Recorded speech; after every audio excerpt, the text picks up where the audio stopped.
Buddy, this is your boy Is Nefarious, and I am here for a Week 3 team report. Um, basically, we're gonna go over the Ravens game that we just played last night at Advance.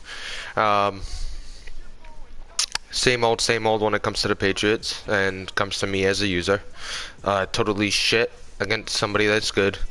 Um, I find myself trying to force too much when I go up against a stingy defense. If a defense is holding me, and I'm not really able to hold their offense, let's for example against the Ravens, um, he went up 7-0, scored on his first drive.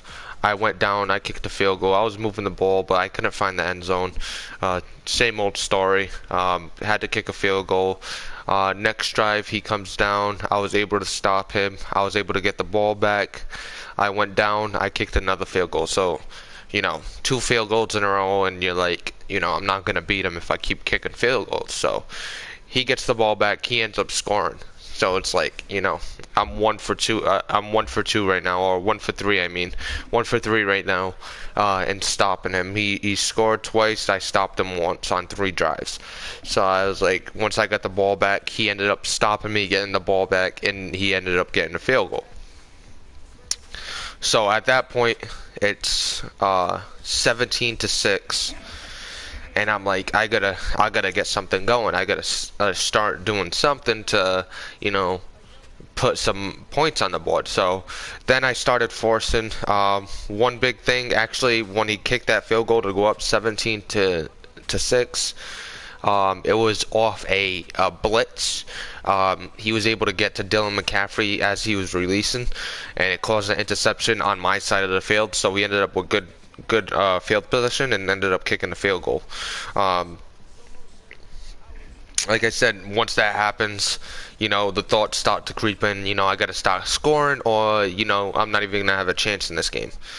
So me, just like I do against the Bills, just like I do against pretty much anybody that has a stingy defense, I'm like, oh, I gotta start trying to do different things to start getting yardage, start getting points on the board, and I start forcing.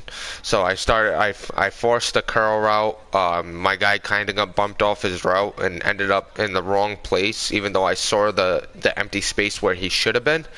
He kind of ended up off that route, off a bump, and it led to a pick six. So then he's up 24 to 6. So I'm like, now I really got to start getting something going. So then it leads to another pick, and then another pick, and then another pick. So that's pretty much the story of the game. It's like lack of self-control leads to the game getting blown out of proportions. As you can see, 31 points in the second quarter. The funny part about that too is I would say, so he scored 10. So 21 of those points came within 2 minutes of the end of the quarter. 2 minutes within half. 21 of those points. That is absolutely ridiculous on my part. I cannot let that happen. That's so bad. Like that's the worst. It has to change. I gotta maintain that calm. Even Natural said it, like in the first quarter when I was playing calm, making little passes, little decisions here and there, and not trying to force too much. I was able to move the ball down the field with no problem. Where then when I started, not getting any points, he was able to stop me, force field goals, and force 3-and-outs. Then it was all over from there because I got out of my game, I got out of my mindset, and he took advantage of that. Lamar Jackson, 227 yards, 3 touchdowns, 2 interceptions. 51 completion percentage. Shea Patterson went in for a little bit, 1 for 3. Dylan McCaffrey, 7 for 22, 31 completion percentage, 4 interceptions. I mean, it's ridiculous. Let's take a look at the rushing. TBJ, 15 rushes, 49 yards. Avery Davis, 6 rushes, 31 yards. Max Borghi 7 for 22. Bryce Love got 1 carry and got 16 yards. I got Najee carry, he didn't get anything, and then we got Casimir Allen who got 4 carries for -4.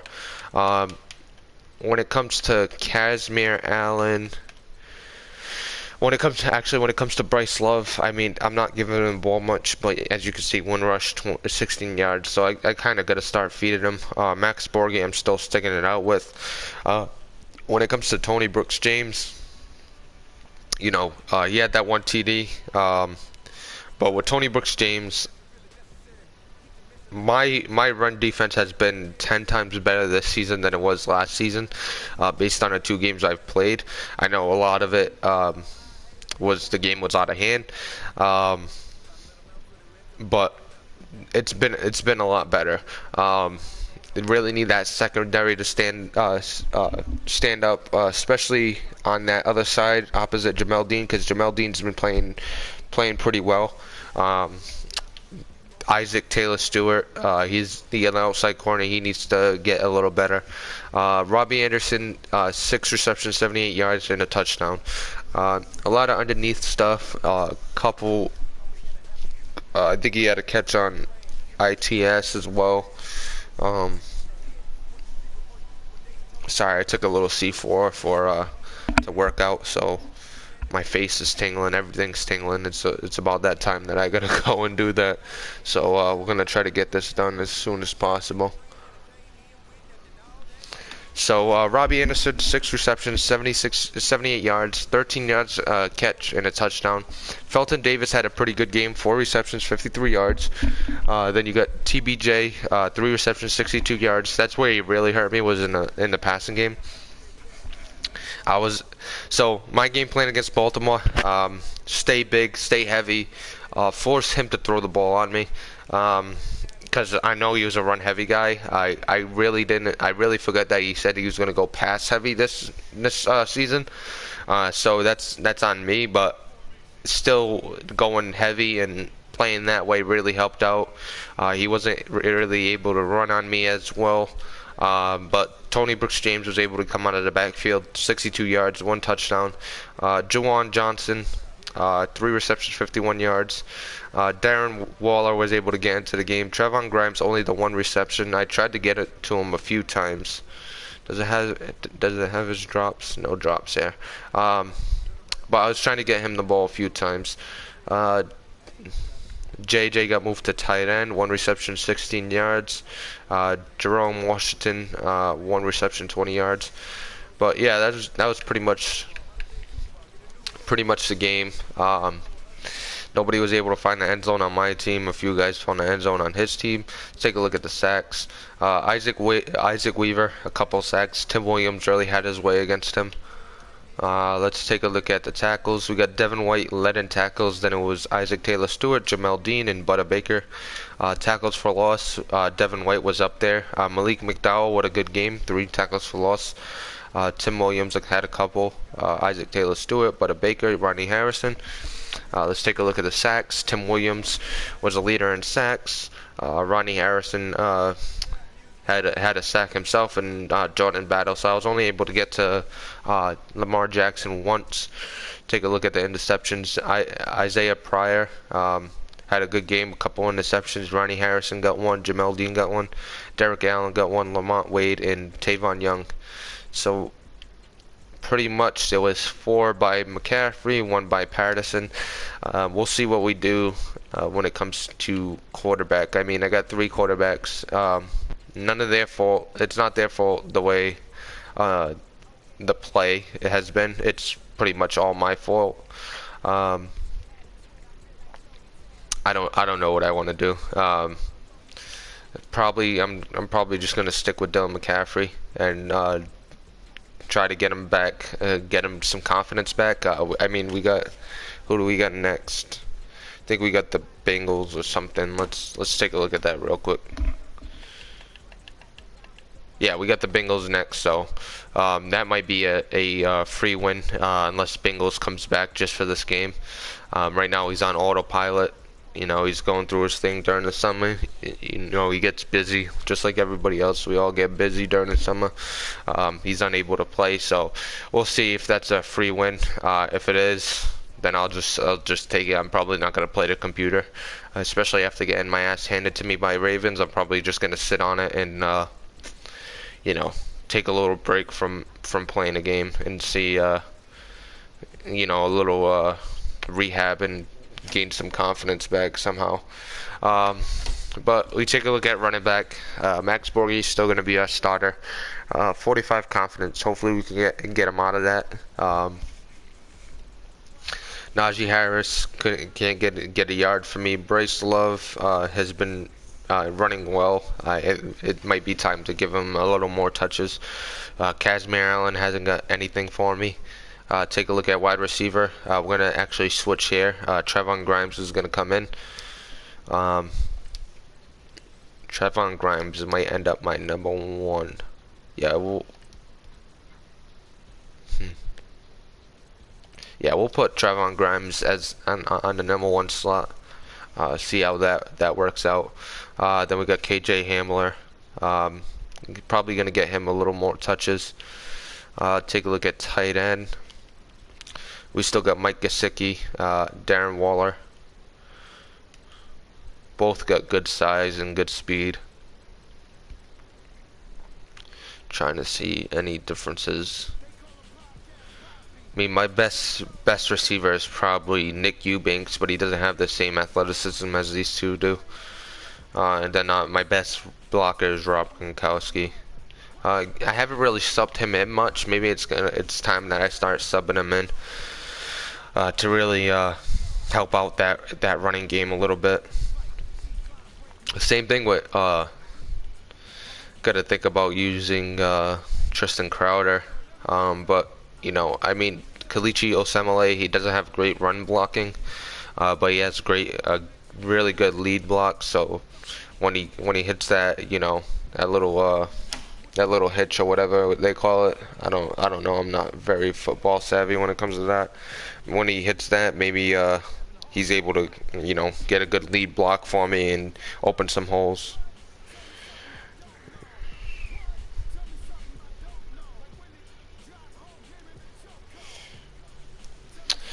Let's take a look at anything else. Shaq Mason's gonna stay there.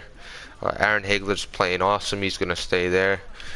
You know what? I think I am gonna make a change here. It's not what I wanted. Let's make a quick change. We're gonna switch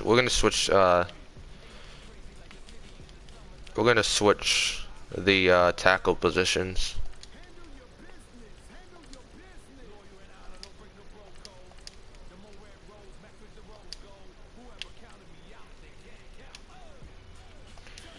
We're gonna put Isaac Weaver in the right tackle position, and then we're gonna put Hagler in the left tackle position. See how that changes anything. If it helps Isaac Weaver a little bit. I mean, he's let up 3 sacks in 3 games now, so let's see if we could help him out a little bit. Dean Lowry, he's playing pretty well. Maybe I'll get Chris Hilton a little more touches right behind him. But Dean Lowry's been good. My run defense has been really good. Malik McDowell has been playing well. As you saw last game, 3 tackles for loss. He had a couple, I think, in the games before as well. I haven't really noticed Daryl Slayton. But, you know, like I said, the run defense is playing well, so I'm going to leave it to that and say that, you know, he's doing something if the run defense is, you know, doing its job. Let's take a look at left outside linebacker's been fine. Josh Watson's been fine. The linebacker position has been fine overall. Right outside linebacker, Jalen Redmond. He didn't have a sack last game. Had a couple in the game before. Hopefully, I am giving him +3 finesse moves, so we'll get up to 88. And hopefully that helps him out a little bit. Cornerback, as I said, Isaac Taylor Stewart. I think I want to move him, but then he's gonna. It's tough. It's tough. Don't want to put Jordan Lewis there.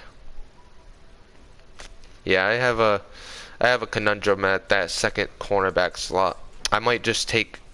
I kind of focus on Jamel Dean on that focus training. I might switch that up and put Christian Tutt since he's got star development. Or I might take somebody else out like Max Borghi or something like that and put Christian Tutt. But I gotta start putting him in there so I could get a solid second corner. I am using, points on. I am using points on Isaac Taylor Stewart. Maybe it's time to change that. I mean, look at the acceleration and agility. Play recognition, zone coverage, press. Tackles better. I mean, I'm gonna. You know what? I've been building Isaac Taylor Stewart, but I think it's time to switch to Christian Tutt on that secondary corner slot, and that slot corner is gonna go to somebody else.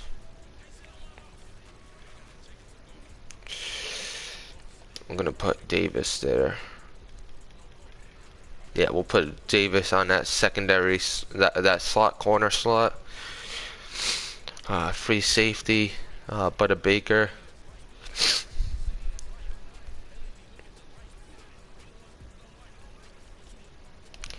Take Jordan Lewis, get him up there. Actually, we're gonna put Gray on that secondary. Wish Jeremiah Cradell had better speed. I mean, 87 is probably the minimum I go. Ronnie Harrison at strong safety is probably the minimum I go. Good zone coverage, good pursuit, good hit power. That's what I really look for. Got Casimir, Allen, and Hamler doing the kickoff return, punt return. We got Allen. Third down running back, Max Borghi. Power.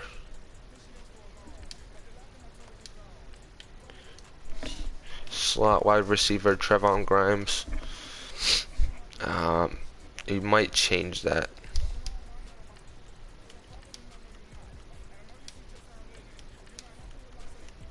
Yeah, we'll put A.J. Brown there.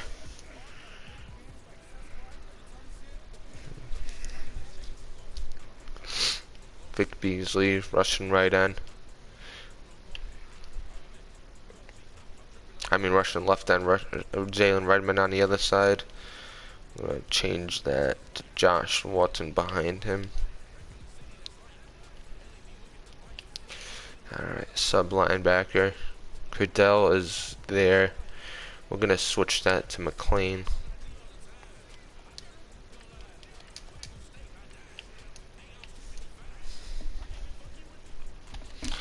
Alright, we already changed that. So, that's pretty much what we're going to stick with. Dylan McCaffrey is going to stay in there. He's got a star development. Hopefully, next few weeks. By week, I want to be even, -2 or even when it comes to touchdown to interception ratio. Let's take a look at where he's at right now. Alright, he's 4-9. So, over the next 3 weeks, hopefully there's no interceptions, but let's say I throw 3 interceptions in the next 3 weeks. One interception a game. Against the Bengals, hopefully there's none, but 1 interception a game. Let's say he's up to 12, so we would have to throw eight touchdowns over the next 3 games. So 3, 8, not 3 a game. Couple 3 games and then 1, 2, or we get to 10, so 2 a game for the next 3 games. I want him to be either even or -2 at the worst. Even is what I'm going to aim for, but -2 at the worst. Don't want him to be the Lions, the Bears type of guy where I got a shit ton of interceptions. Gotta really calm down my game and figure it out. Max Borghi, 36 carries, 133 yards, 3.7 in carry. Hopefully we can get that up. Let's take a look. Before I forget, let's take a look at who I'm building this season and why. Did a little team blog on it. Last season we built Dylan McCaffrey, but given his star rating, I'm just going to leave that up to training to get him up. When it comes to running back, I am building Max Borghi to get him even better. I am building the carrying, the ball carrier vision. Maybe I'll build that break tackle. I think the other thing I was building was his injury. So maybe I'll switch that up and do his break tackle. He's only at a 78. Definitely want to get that up. But I'm building Max Borghi. I'm just showing you the offensive guys. I'll do the defensive guys next week. When it comes to wide receivers, still building Trevon Grimes. He got a quick development, but I still want to build him.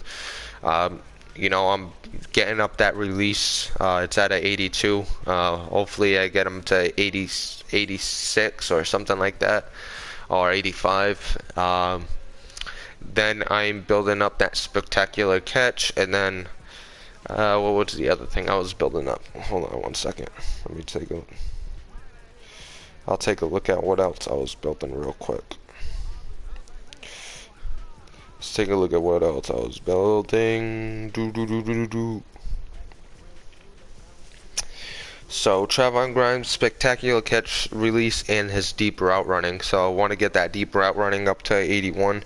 It might be even higher if I get a roll or two from his quick development. A couple of the games, maybe get him up to mid 80s with that deep route running. Then the other guys that I'm building on offense is going to be Isaac Weaver here. I built him all last season. I'm building him again this season. Get that pass block footwork up. He's at an 83.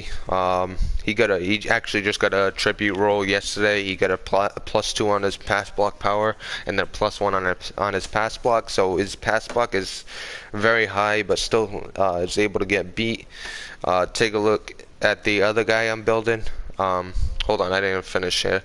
So pass block footwork, or finesse, pass block period. So I'm building his pass block, his finesse. So the pass block is going to end up like a 98. And then I'm building his run block, which is ridiculous at a 61. So maybe I'll switch up the pass block and just focus on the run block. But I'm definitely going to keep building that pass block finesse. Maybe I'll change the pass block to his run block finesse or run block something. Or maybe I'll go to his impact block or lead block. But yeah, that's basically what I'm building on him. Let's take a look at the other guy I'm building, Aaron Hagler. Like I said, he's been playing awesome. By far one of my better offensive linemen, which is surprising given his overall and everything. He's got good speed, good acceleration. He's a very athletic guy. What I'm building on him is run block power. So 72, hopefully I get that up to 77. It seems like I spent 2 on him already. I don't know if it was already added, possibly. And then his run block finesse, I'm also working on. It's 77. Hopefully get that up to 82. And then his awareness is the other thing I'm gonna focus on. I think his impact blocking and lead blocking is okay. I'm gonna go for his awareness and get that up for him. But that's pretty much who I'm building on offense, and that's pretty much gonna do it for this video. Next week I'll talk about who I'm building on defense. Kind of pumped for Madden 20. Got a content idea that that Vikings brought up in the draft. I'm gonna be actually doing conjoined team videos, team reports. It's gonna be me and one other guy, and it's not Vikings. I already was talking to this specific other person, and he seems to be down with it. So we'll see what happens in Madden 20. But we're pretty much gonna do the idea of taking a couple of guys, one on offense, one on defense. I might even do two on offense, two on defense. Um, to keep all of Madden 20 from season 1 to season 5 and see how much we could build them through content, through play, and see where they end up at the end of the season. Um, but they're pretty much what I'm going to aim for is low overall guys that have the physical attributes. Let's say he's defensive line. I like him. I like my defensive line to be big bodies with good strength. So, just for a reference, like let's say, like one guy I might go after if he's a free agent or something like that is Malik McDowell, 6'6", 299, a huge guy on the end slot. I don't know if he's going to be a defensive tackle in the game, but he's at the right end slot here. 26 years old, so that tells me he was 22, 21 when we started this PML, and his picture's there, so he's the guy that's already in the game. Uh, he's not a rookie. He's 5 years experience, so he was 21. This is somebody I probably snag right away and build off content, and then hopefully his play gets even more attributes. Right now he's a 73. I wish I knew exactly what like when I took over the Patriots, or I started as the Lions, then went to the Patriots. During that offseason, I wish I knew exactly what I was doing. That's somebody I would have built. Deshaun Hand might have been somebody. Send him to weight camp, get his weight up, his strength up, even though he's pretty strong already. But you probably lose some speed with that. But Deshaun Hand's another one. Dean Lowry is somebody else. He's been in the league for 6 years, so 5 years ago, just about 23, it would have been a perfect guy to pick up and build around. So Dean Lowry and Malik McDowell are two. When it comes to defensive tackle, I really don't have anybody. Danny Shelton, if anything. But he's kind of slow. But that's pretty much the gist of it. We're gonna pick one guy on offense, one guy on defense, or I don't know how the other guy's gonna do it, but I'm gonna pick two on offense, two on defense to keep through the duration of Madden 20. Build them up through content and see exactly where they end up. It's gonna be a good little series. Hopefully, it gets people interested to see exactly where they are, how I'm building them, everything. I'll definitely think about how I'm gonna set up the team reports to really give you guys all the information and really make it worthwhile to watch. But that's pretty much going to do it for this team video. Next week I'll go over my defensive content, guys, see who I'm building up this season, and let's see if the Bengals are here next week. But that's going to do it. You guys have a good day. Hopefully we'll get the league report in today. Maybe one, maybe two. I still got to do week 2. But this is Interference, and I'll see you guys later.